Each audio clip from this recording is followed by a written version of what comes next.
En el capítulo anterior tratamos sobre la historia de la micología en general.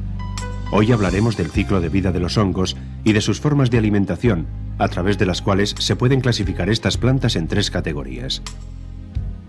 En el hongo hay dos partes bien diferenciadas: la visible, que se encuentra en la superficie de la tierra, en la corteza de los árboles o sobre excrementos de animales, y la que a simple vista es invisible, ya que se desarrolla bajo tierra o en el interior de distintas zonas internas de animales o vegetales.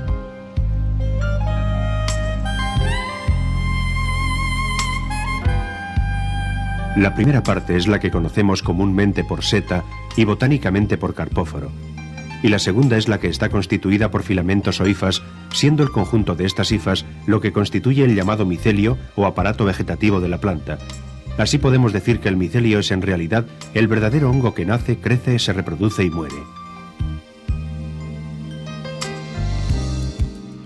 La seta es el aparato reproductor del hongo y su misión principal es la de perpetuar la conservación de la especie.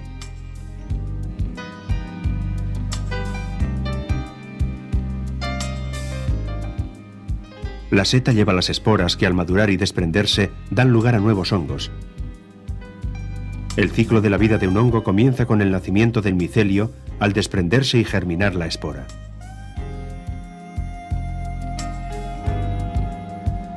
En una de las extremidades de esta se abre una pequeña fisura, a través de la cual desarrollan unos tubos germinativos largos, delgados y blanquecinos que se denominan micelios primarios. Cuando esto ocurre, el micelio primario originado por una espora de determinado signo deberá encontrarse con otro micelio primario originado por una espora de signo contrario para poder producir nuevos hongos que perpetúen la especie. De la unión de dos micelios primarios de distinto signo se forman los micelios secundarios algo más gruesos. Estos serán los que verdaderamente darán lugar al nacimiento de las setas.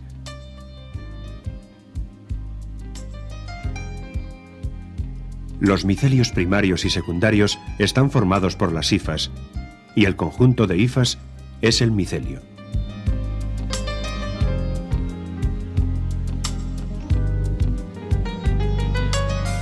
El número de esporas que desprende una seta para reproducirse alcanza en ocasiones miles de millones. Sin embargo, la mayoría de ellas no llegarán a germinar nunca por no encontrar las condiciones apropiadas para su desarrollo. Dentro de los denominados hongos superiores, u hongos que tienen su aparato reproductor bien visible, se pueden distinguir dos grandes grupos: los basidiomicetos y los ascomicetos. Ambos se distinguen fácilmente al microscopio, pero no es tan sencillo a simple vista. En la categoría de los basidiomicetos se encuentran las setas más populares y la mayoría de las comestibles y venenosas conocidas. Son pues el grupo de mayor interés para los seteros aficionados. Es importante entonces dar prioridad a este grupo a la hora de continuar con el estudio de su ciclo de vida. El micelio que forma el aparato vegetativo de un hongo basidiomiceto tiende a crecer en forma de círculo, lo que da lugar a que las setas que nacen de ellos crezcan a sí mismo formando un círculo claramente visible sobre el terreno. A estos círculos se les da el curioso nombre de corros de brujas. Existen incluso algunas especies de setas que definen en la hierba unos círculos casi perfectos, como la denominada Marasmius oreades, Senderuela o Marasmius yangarria, las setas de campa, los champiñones o barrengorris y la Sudabarris sisa o seta de Orduña. En ocasiones el terreno es accidentado, lo que impide que el micelio crezca formando un círculo. Este buscará nuevos caminos para desarrollarse. Cuando lo hace en una sola dirección, puede dar lugar a una larga hilera de varios cientos de metros de longitud. El hongo entonces puede llegar a ser el ser vivo más largo de la Tierra. Ahora veamos cómo se forma la seta o carpóforo. Una vez formado el micelio secundario, tal y como hemos visto anteriormente, y si las condiciones de lugar, clima, época y terreno son las idóneas, comenzará a formarse dentro de la Tierra una aglomeración de hifas que originan una masa, más o menos esférica, que recibe el nombre de primordium. En este primordium, seguidamente, comienzan a formarse poco a poco las partes constituyentes de la futura seta, es decir, lo que serán en un futuro el bulbo o tallo subterráneo, el pie, las láminas y el sombrero, entre otros.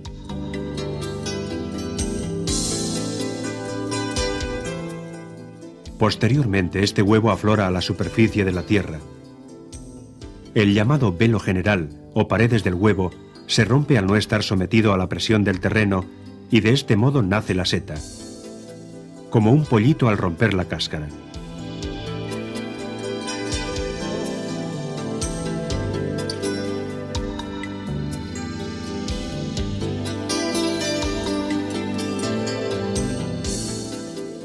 El micelio permanece en el suelo y puede vivir durante largos años. La duración de la vida de las setas carnosas, que son las más abundantes, sin embargo, es corta. Suele ser de poco más de una semana. Durante este tiempo madurarán sus esporas, lo que dará comienzo a un nuevo ciclo del que nacerán otros hermosos ejemplares. Los hongos son seres vivos pertenecientes al reino fungi. Son organismos criptógamos, o sea que carecen de flores y talofitas, como los líquenes, algas y bacterias. Este último grupo se caracteriza por estar desprovisto de vasos, tallos, raíz propiamente dicha, hojas y flores. Únicamente poseen un cuerpo vegetativo que se denomina talo, de ahí su nombre de talofitas. A diferencia de las plantas, los hongos carecen de clorofila. Al no poseer esta sustancia, no pueden realizar la fotosíntesis, fenómeno a través del cual la planta se nutre a sí misma. Por esta razón, los hongos tienen forzosamente que depender de otros organismos para alimentarse. En ocasiones lo hacen de animales, pero la mayoría de las veces toman su alimento ya preelaborado de los vegetales. Según el modo en que se alimentan, los hongos pueden ser de tres tipos: parásitos, saprófitos y simbióticos. Los hongos parásitos se alimentan de los jugos vitales o savia de los vegetales o de un animal, provocando en él enfermedades y hasta incluso la muerte. El Polyporus sulphureus o la Armillaria mellea son típicos casos de parásitos que matan los árboles en los que crecen.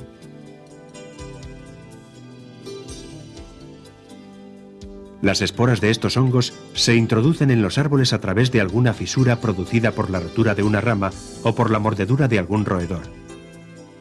Una vez dentro, algunas germinan dando lugar a los hongos y estos a las setas que vemos sobre la corteza.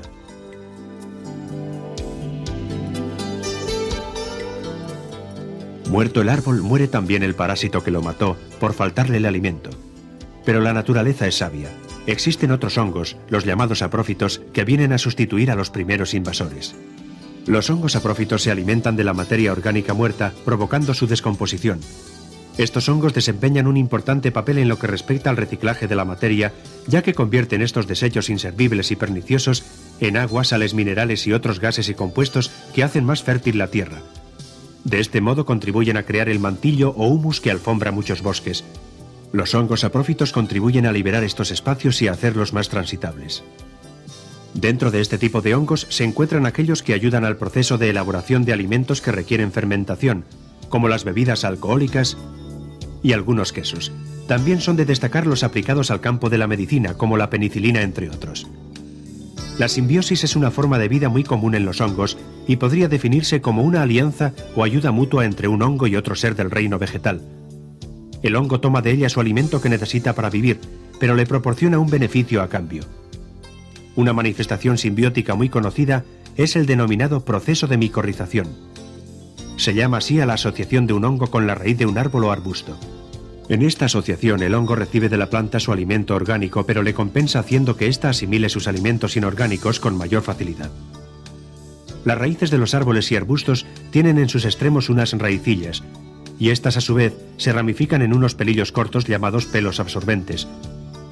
En ocasiones, los pelos son muy débiles o escasos, con lo cual no pueden cumplir su misión de alimentar suficiente y satisfactoriamente a la planta, y ésta podría estar en peligro.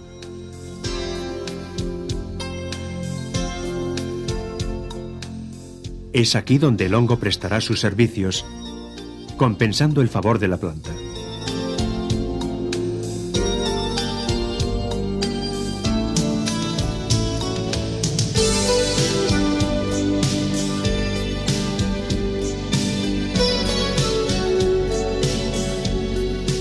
Una forma de micorrización muy común en campas y bosques es la de la hierba y el hongo.